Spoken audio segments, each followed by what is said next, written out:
Então qual o local?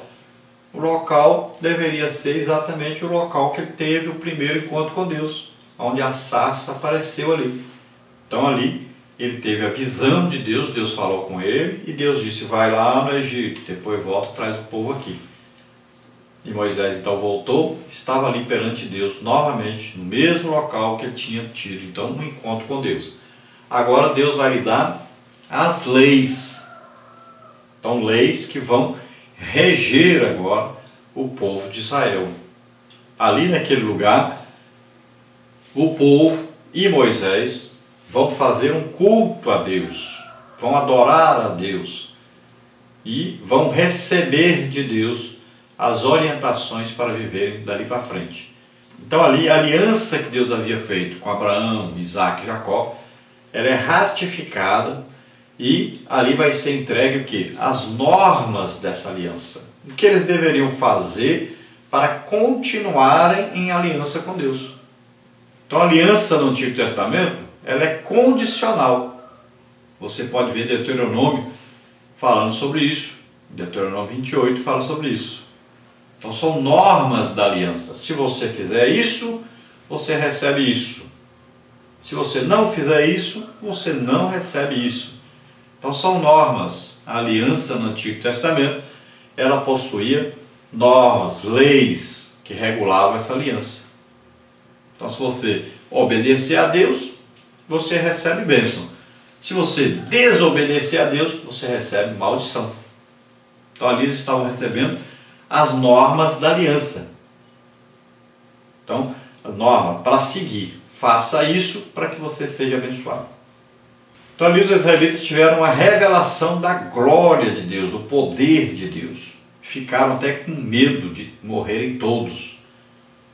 Então ali eles estiveram bem pertinho realmente de uma presença poderosa de Deus. Deus se manifestou poderosamente ali.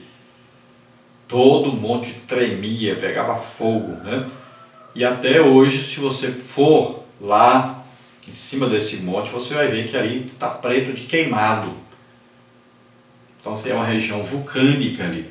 Não sabemos se antes era, pode ser que passou a ser a partir daquele dia, pode ser que passou a ser uma região ali vulcânica depois que Deus se apresentou ali. Então lá existe a comprovação de que o monte está queimado em cima. Então tiveram a revelação da santidade de Deus. Uma coisa tremenda ali. Então foram conhecer ali a lei do Senhor, foram conhecer ali o culto, como é que se fazia um culto, a expiação, como é que se expiava o pecado, como é que se podia se aproximar de Deus, o que deveriam fazer, né? E nós vamos ver que o povo até tirou ali os seus atavios, né? Tirou seus enfeites que eram usados para as festas mundanas, tudo que não condizia com a santidade de Deus, tudo que pertencia ao mundo, eles se livraram para poder ter um encontro com Deus. Então eles tiveram ali uma noção de que Deus é santo e que Deus não pode aceitar o pecado, não tem nenhuma comunhão entre Deus e Satanás, entre Deus e o pecado. Então eles tiveram a noção de separação para Deus. Eles tiveram então a partir dali uma noção de que era um povo especial, que era um povo separado para Deus e que deveriam se comportar como um povo separado para Deus. Então aí todo o livro de Levítico fala sobre essa separação, sobre essa consagração, sobre esse ministério, sobre o sacerdócio.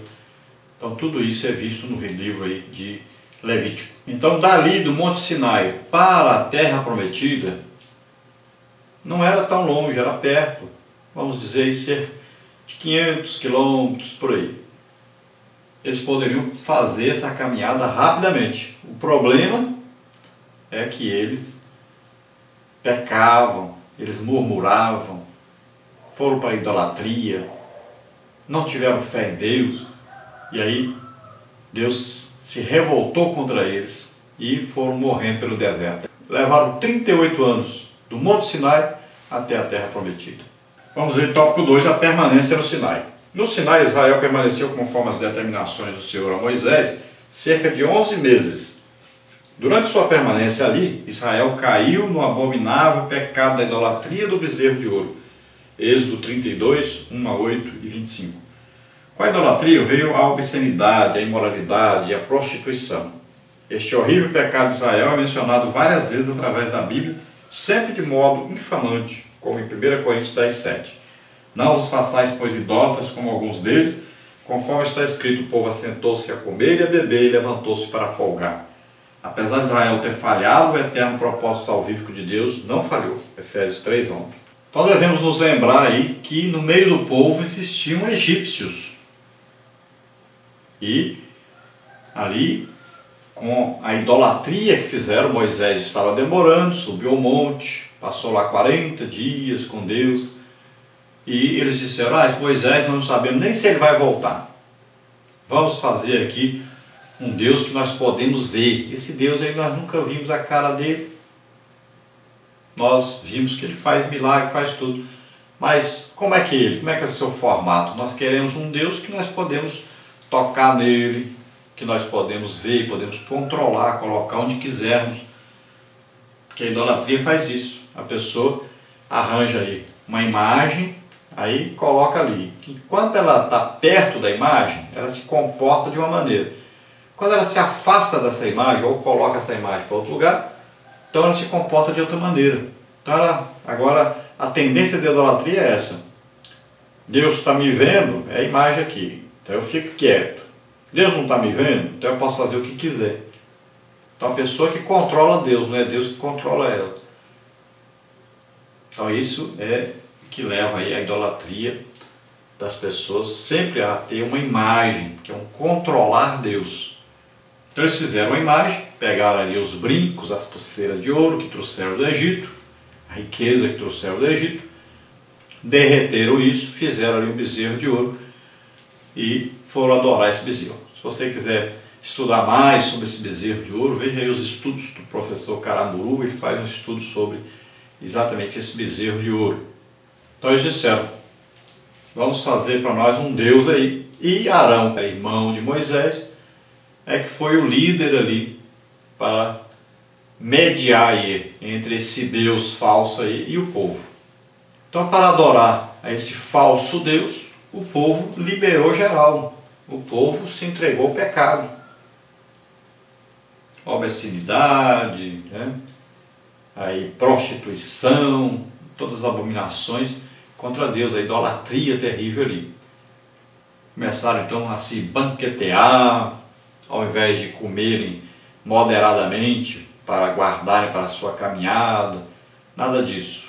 Fizeram festa, dançaram, fizeram tudo para agradar ao diabo, não a Deus. Porque por trás dessa idolatria sempre existem demônios. Atrás de cada imagem existe um demônio. Então, eles fizeram isso, se entregaram ao pecado. Quando Moisés desce do monte com as tábuas da lei, e lá nas tábuas da lei dizia que só existia um Deus que poderia adorar, ao Deus legítimo e verdadeiro. E lá dizia, no primeiro mandamento já dizia logo, não farás para ti imagem de escultura, nem semelhança alguma do que existe embaixo na terra ou acima no céu, porque eu sou Deus zeloso, que visita a iniquidade dos pais, dos filhos, até a terceira e quarta geração daqueles que me aborrecem. Então, logo o primeiro mandamento que estava ali escrito, eles já transgrediram. Então Moisés leva um susto, um choque tremendo, porque o povo estava transgredindo logo o primeiro mandamento. Quando eles fossem ler a lei, eles já estavam condenados no primeiro logo. Mas apesar de tudo isso, do pecado do povo, mesmo assim Deus continuou tratando com aquele povo, sendo paciente com aquele povo, conduzindo aquele povo para a terra que ele prometeu dar a Abraão, Isaque e Jacó. Vamos ver parte 3, a idolatria dos israelitas. Tópico 1, o bezerro de ouro. Êxodo 32, 2 a 6. No tópico 2, cuidado com a idolatria. Tópico 3, a idolatria no coração. Então vamos ver aí, tópico 1, o bezerro de ouro. Moisés e Josué subiram ao monte Sinai para se encontrar com o Senhor e receber dele as tábuas da lei. Ali eles ficaram muitos dias e o povo, com pressa em saber notícias, começou mais uma vez a reclamar e a especular a causa da demora de Moisés e Josué. Não levou muito tempo para que uma grande confusão fosse formada. O povo, liderado por Arão, pecou deliberadamente contra o Senhor, construindo um bezerro de ouro para ser adorado. Então Moisés, junto com Josué, sobem ao monte para receber ali a lei do Senhor. E como eles demoraram, são 40 dias que Moisés passou ali no monte, então eles demoraram muito e durante esse período então o povo começou a se revoltar, a se rebelar, achar que Moisés não voltaria mais, pensaram até que Deus tinha matado Moisés. Então, o que eles fizeram? Foram a Arão e exigiram então que se fizesse um Deus para eles adorarem. E fizeram então um bezerro de ouro. Então, diversas passagens bíblicas relacionam o ídolo aos demônios e o culto idólatra ao culto diabólico. Levítico 17:7. Os ídolos sempre foram laços para o povo de Israel, a quem Deus elegeu como seu povo peculiar aqui na terra. Então, a Bíblia, ela condena a idolatria e ela mostra sempre que esse culto às imagens, na verdade, é um culto a demônios. Por trás de cada imagem existe aí um demônio. Infelizmente, nosso país está cheio de um povo aí que ensina a idolatria, propaga a idolatria, incentiva a idolatria. Pessoas que sabem que é pecado. Não pense que eles não sabem. Sabem, mas o interesse financeiro, o interesse social, o interesse aí em ter suas igrejas cheias de gente, então faz com que eles continuem nesse pecado, insistindo nesse pecado terrível, além de permitirem, ainda incentiva o povo a esse pecado terrível de idolatria. Então, veja bem que a Bíblia, ela condena a idolatria e ela fala sobre a idolatria como a substituição de Deus. As pessoas substituem Deus. A pessoa coloca um demônio no lugar de Deus. Então, é uma imagem que tem olho, mas não enxerga. Tem pé, mas não anda, tem mão, mas não apalpa, tem ouvido, mas não ouve. Então são deuses fabricados pelos homens. Imagine, o homem pega um pedaço de madeira, ou de pedra, ou de gesso, qualquer que seja o material, de ferro, não interessa o que é. Aí pega, molda ali, faz um deus para ele e daqui a pouco se ajoelha diante disso. Ele mesmo fez e daí a pouco está se ajoelhando diante disso, beijando essa imagem, pedindo as coisas para essa imagem. Depois acontece alguma coisa boa, ele agradece a imagem. É coisa tremenda isso, né? A ignorância do homem é terrível. Um pedaço de madeira, ele faz fogo e da outro pedaço ele faz a imagem e diz que isso é um Deus. É coisa terrível isso. Então os ídolos sempre foram aí motivo de tropeço de Israel, de sofrimento para Israel, durante toda a vida do povo de Israel. Até o dia que eles aprenderam, depois que foram levados cativos para a Babilônia, é que eles foram aprender a não adorar mais imagens. E o nosso país, você pode ver, quanto menos idólatra se torna, quanto mais pessoas se convertem ao Evangelho, mais o país vai progredindo, vai melhorando. Quanto mais o povo entra para a idolatria, pior fica. Veja bem, Israel, quando retirava, quebrava os deuses, aquelas estátuas, aquelas imagens, quebrava tudo, aí Deus abençoava Israel, eles prosperavam, se alegravam, ficava tudo bem.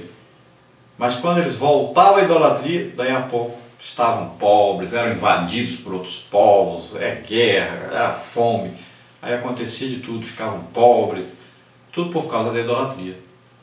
Então as pessoas leem a Bíblia e não sei o que eles veem, que eles não conseguem entender isso. Se o nosso país conseguisse entender isso, seria hoje a maior nação do mundo, a maior nação mais próspera do mundo, se entendesse que a idolatria é que faz com que o país não consiga ser o que deveria ser, que está no coração de Deus. Tópico 2, cuidado com a idolatria. A palavra de Deus em 1 de João 5,21 nos adverte: filhinhos, guardai-vos dos ídolos. Amém.